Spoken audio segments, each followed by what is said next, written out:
धोबी ने की थी माता सीता की निंदा, क्या थी उनके पूर्व जन्म की कहानी। जय श्री कृष्णा दोस्तों, स्वागत है हमारी एक और नई वीडियो में। दोस्तों, पौराणिक कथाओं के अनुसार रामायण में जब मर्यादा पुरुषोत्तम भगवान श्री राम लंकापति रावण का वध करके लंका पर विजय पाने के बाद वापस अयोध्या नगरी लौट आते हैं, तब अयोध्या नगरी लौटने के बाद एक धोबी के द्वारा माता सीता की निंदा की गई थी, जिसके कारण माता सीता को अपने स्वामी भगवान श्री राम से अलग होना पड़ा था। लेकिन क्या आप इस धोबी के पूर्व जन्म की कहानी जानते हैं जो माता सीता से जुड़ी हुई है? तो जानते हैं दोस्तों इस कहानी के बारे में। एक मिथिला नाम की नगरी में एक राजा जनक राज्य करते थे। एक बार वो यज्ञ के लिए पृथ्वी जोत रहे थे। उस समय धरती पर बनी गहरी रेखा द्वारा एक कन्या की उत्पत्ति हुई। ऐसी सुंदर कन्या देखकर राजा को बड़ी प्रसन्नता हुई और उन्होंने उस कन्या का नाम सीता रख दिया। सीता एक दिन अपनी सखियों के साथ बगीचे में खेल रही थी। वहां पर उसी बगीचे में उन्हें एक सुख पक्षी का जोड़ा दिखाई दिया जो बड़ा ही मनोरम था। वे दोनों पक्षी आपस में बात कर रहे थे कि धरती पर श्री राम नाम से प्रसिद्धि एक बड़े सुंदर राजा होंगे और उनकी महारानी सीता के नाम से प्रसिद्धि होंगी। धन्य है वो सीता, धन्य है वो श्री राम। उनकी ऐसी बातें सुनकर सीता ने सोचा कि ये दोनों मेरे ही जीवन की कथा कह रहे हैं, इन्हें पकड़कर सभी बातें अच्छी तरह से पूछ लूं। ऐसा विचार कर सीता ने अपनी सखियों से कहा, यह पक्षियों का जोड़ा अति सुंदर है, तुम लोग चुपके से जाकर इन दोनों को पकड़ लाओ। दोस्तों, सखियां चुपके से जाकर उन दोनों पंछियों को पकड़ लाईं। सीता ने उन पंछियों से कहा, तुम दोनों बड़े सुंदर हो, देखो हमसे डरो मत और बताओ तुम कहां से आए हो, राम कौन है और सीता कौन है और तुम्हें उनकी जानकारी कैसे हुई, सारी बातों को जल्दी जल्दी से बताओ। सीता के इस प्रकार पूछने पर दोनों पंछी सब बातें बताने लगे। हे देवी, वाल्मीकि नाम से प्रसिद्ध एक बहुत बड़े ऋषि हैं, हम दोनों उन्हीं के आश्रम में रहते हैं। महर्षि वाल्मीकि ने रामायण नाम का एक ग्रंथ बनाया है जो सदा मन को प्रिय जान पड़ता है। उन्होंने शिष्यों को उस रामायण का अध्ययन भी करवाया है। रामायण का कलेवर बहुत बड़ा है, हम लोगों ने उसे पूरा सुना है। राम और जानकी कौन है, इस बात को हम बताते हैं तथा इसकी भी सूचना देते हैं कि जानकी के विषय में क्या क्या बातें होने वाली हैं। तुम ध्यान से सुनो। महर्षि श्रृंग के द्वारा कराए गए पुत्रेष्टि यज्ञ के प्रभाव से भगवान विष्णु राम के रूप में अवतार लेंगे और उनके 3 भाई लक्ष्मण, भरत और शत्रुघ्न प्रकट होंगे। सभी देवी देवता भी उनकी उत्तम कथा का गान करेंगे। श्री राम महर्षि विश्वामित्र के साथ भाई लक्ष्मण सहित हाथ में धनुष लिए मिथिला पधारेंगे। उस समय वहां पर वे भगवान शिव के धनुष को तोड़ेंगे और अत्यंत मनोहर रूप वाली सीता को अपनी पत्नी के रूप में ग्रहण करेंगे।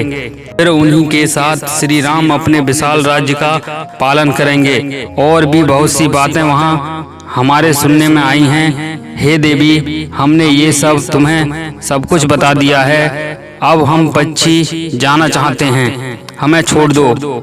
पंछियों की ये अत्यंत मधुर बातें सुनकर सीता ने श्री राम को मन से धारण किया और पुनः उन दोनों से पूछा, राम किसके पुत्र हैं और मनुष्य अवतार में उनका भी विग्रह कैसा होगा। सीता की बातें सुनकर सुखी मन ही मन जान गई कि वही सीता हैं। उन्हें पहचानकर वह सामने आ उनके चरणों में गिर पड़ी और बोली, श्री रामचंद्र की मुख कमल की कली के समान सुंदर होगा, नेत्र बड़े बड़े तथा खिले हुए, नासिका ऊंची, भुजाएं घुटनों तक, गला संग के समान होगा, वक्ष स्थल उत्तम व चौड़ा होगा। श्री राम ऐसा ही मनोहर रूप धारण करने वाले हैं, मैं उनका क्या वर्णन कर सकती हूँ। ऋषि मुनि देव गंधर्व वो भी उनके गुणों का बखान नहीं कर सकते, फिर हमारे जैसे पंछी की क्या मजाल। वो जानकी देवी धन्य है जो शीघ्र ही श्री राम जी के साथ प्रसन्नता पूर्वक विहार करेंगी। परंतु हे देवी, तुम कौन हो, पंछियों की बातें सुनकर सीता अपने जन्म की चर्चा करती हुई बोली, जिसे तुम लोग जानकी कह रहे हो वह राजा जनक की पुत्री मैं ही हूँ। श्री राम जब यहाँ आकर मुझे स्वीकार करेंगे तभी मैं तुम दोनों को छोड़ूंगी। तुम इच्छा अनुसार खेलते हुए हमारे भवन में खुशी से रहो। यह सुनकर सुकी ने जानकी से कहा, हे देवी, हम वन के पंछी हैं, हम तुम्हारे भवन में सुख नहीं मिलेगा। मैं गर्भिणी हूँ, अपने स्थान पर जाकर प्रसव करूंगी, उसके बाद फिर यहाँ आ जाऊंगी। उसके ऐसा कहने पर भी सीता ने उन्हें नहीं छोड़ा। तब सुक ने कहा, सीता, मेरी भार्या को छोड़ दो, यह गर्भिणी है। जब यह बच्चों को जन्म दे देगी तब इसे लेकर फिर तुम्हारे पास आ जाऊंगा। तोते के ऐसा कहने पर भी सीता ने कहा, हे सुक, तुम आराम से जा सकते हो, मैं इसे अपने पास बड़े सुख से रखूंगी। जब सीता ने उस सुकी को छोड़ने से मना कर दिया तब वह सुक अत्यंत दुखी हो गया। सुक ने कहा, परमात्मा लोग जो बात कहते हैं वह सत्य ही होती है, किसी से कुछ न कहें, मौन होकर रहें, नहीं तो उत्तम प्राणी अपने वचन रूपी दोष के कारण ही बंधन में पड़ सकता है। यदि हम इस बगीचे में बैठकर वार्तालाप ना करते तो हमारे लिए यह बंधन कैसे प्राप्त होता, इसलिए मौन ही रहना चाहिए। इतना कहकर सुक पुनः बोला, हे देवी, मैं अपनी भार्या के लिए जीवित नहीं रह सकता, इसलिए इसे छोड़ दो। देवी, तुम बहुत अच्छी हो, मेरी प्रार्थना मान लो। इस तरह इसने बहुत समझाया किंतु सीता ने उसकी पत्नी को नहीं छोड़ा। तब उसकी भार्या ने क्रोध और दुख में व्याकुल होकर जानकी को श्राप दिया, जिस प्रकार तू मुझे इस समय अपने पति से अलग कर रही है, वैसे ही तुझे स्वयं भी गर्भिणी की अवस्था में श्री राम से अलग होना पड़ेगा। ऐसा कहकर पति वियोग के कारण उसके प्राण निकल गए। उसने श्री राम का स्मरण करते हुए प्राण त्याग दिए। इसलिए उसे ले जाने के लिए स्वर्ग से एक सुंदर विमान आया और वह सुकी उस पर बैठकर भगवान के धाम को चली गई। अपनी भार्या की मृत्यु हो जाने पर सुक शोक से आतुर होकर बोला, मैं श्री राम की नगरी अयोध्या में जन्म लूंगा तथा मेरे ही वाक्य से तुम्हें पति के वियोग का भारी दुख उठाना पड़ेगा। यह कहकर वह चला गया।